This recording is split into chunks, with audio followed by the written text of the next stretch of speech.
السلام علیکم۔ جب آپ اپنے کمرے میں بڑے صبر اور سکون کے ساتھ سوچ سکتے ہیں تو آپ تقریر کرتے ہوئے بھی اسی صبر اور سکون اور صفائی کے ساتھ سوچ سکتے ہیں۔ بلکہ سچ تو یہ ہے کہ سامعین کے سامنے آپ کی سوچ کی صلاحیت زیادہ بہتر ہو جانی چاہیے۔ بہت سے کامیاب مقرر آپ کو بتائیں گے کہ سامعین کی موجودگی میں ان کے سوچنے کی صلاحیت بڑھ جاتی ہے اور ان کا ذہن زیادہ صفائی اور تیزی سے کام کرنے لگتا ہے۔ ہینری وارڈ بیچلر کا تو کہنا ہے کہ تقریر کرتے ہوئے بعض ایسے خیالات اور حقائق بھی ذہن میں آنے لگتے ہیں جن کے بارے میں مقرر کو علم نہیں ہوتا۔ بہرحال آپ کو اس بات پر مکمل طور پر یقین کر لینا چاہیے کہ تربیت اور مشق کے ذریعے آپ لوگوں کے سامنے تقریر کرنے کے خوف سے نجات حاصل کر سکتے ہیں۔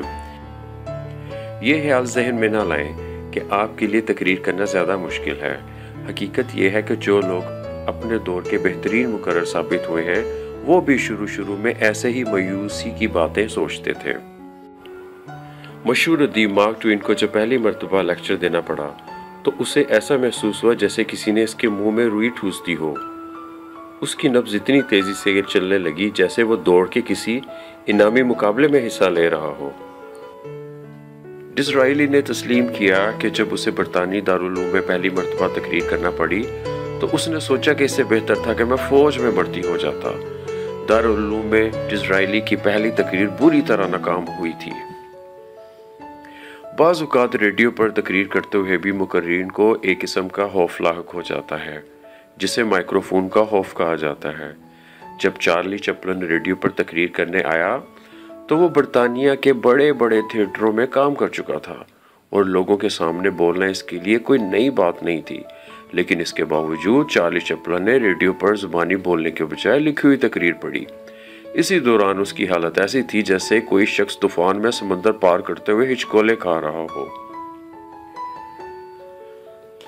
بعض لوگ وہ کتنی مرتبہ بھی تقریر کیوں نہ کر چکے ہیں، تقریر کی ابتدا میں گھبرائے رہتے ہیں۔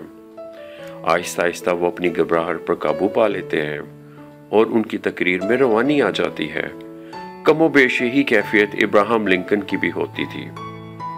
وہ تقریر کے شروع میں گھبرایا ہوا ہوتا تھا لیکن تھوڑی دیر بعد پرسکون ہو جاتا تھا اور اس کی اصل تقریر شروع ہو جاتی تھی۔ آپ کا تجربہ بھی شاید ایسا ہی ہو۔